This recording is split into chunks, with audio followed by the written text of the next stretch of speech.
आमच्या engagement ॲनिव्हर्सरीची trip होती. So खूप दिवसांनी मी आज बाहेर गेले होते आणि त्यानंतर मला 5-6 महिने तरी बाहेर जाता येणार नाही.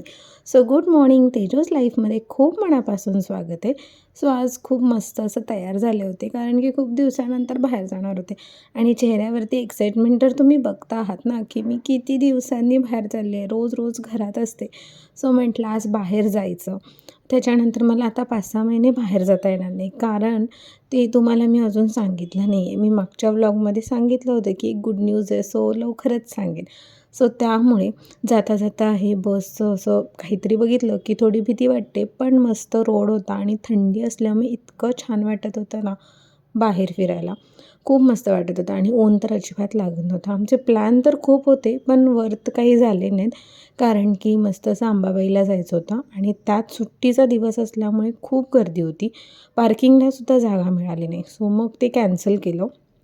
त्यानंतर आम्ही न्यू पॅलेस बघायला गेलो होतो, जे मी अजून पाहिलं नाही.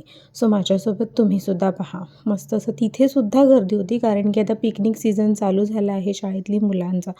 आणि छत्रपती शाहू महाराज यांचं जे न्यू पॅलेस आहे ना, खूप मस्त आहे आणि जर कोणी कोल्हापूरला आले ना, तर नक्की व्हिजिट करा. फक्त ₹40 फी आहे. आय थिंक जानेवारीनंतर त्याची ₹50 होणार आहे. पण वर्थ आहेत पैसे देणं आणि आजूबाजूचा परिसरसुद्धा खूप छान आहे. सो गर्दी होती, त्याच्यामुळे मी जास्त काही व्हिडिओ शूट नाही केले, पण खूप मस्त वाटत होतं. आणि थंडीत जर तुम्ही गेलात ना, तर खूप भारी वाटेल, कारण की ऊन अजिबात लागत नाही आणि तिथे थोडं चालावं लागतं त्याच्यामुळे. आता आम्ही पार्किंग केलं आणि मग काय जात होतो आणि इतकं छान वाटत होतं ना, मस्त. मी तर पहिल्यांदा पाहिलं होतं कोल्हापूरमध्ये राहून. सो हा फर्स्ट व्लॉग आहे. नेक्स्ट व्लॉग नक्की बघा. बाय.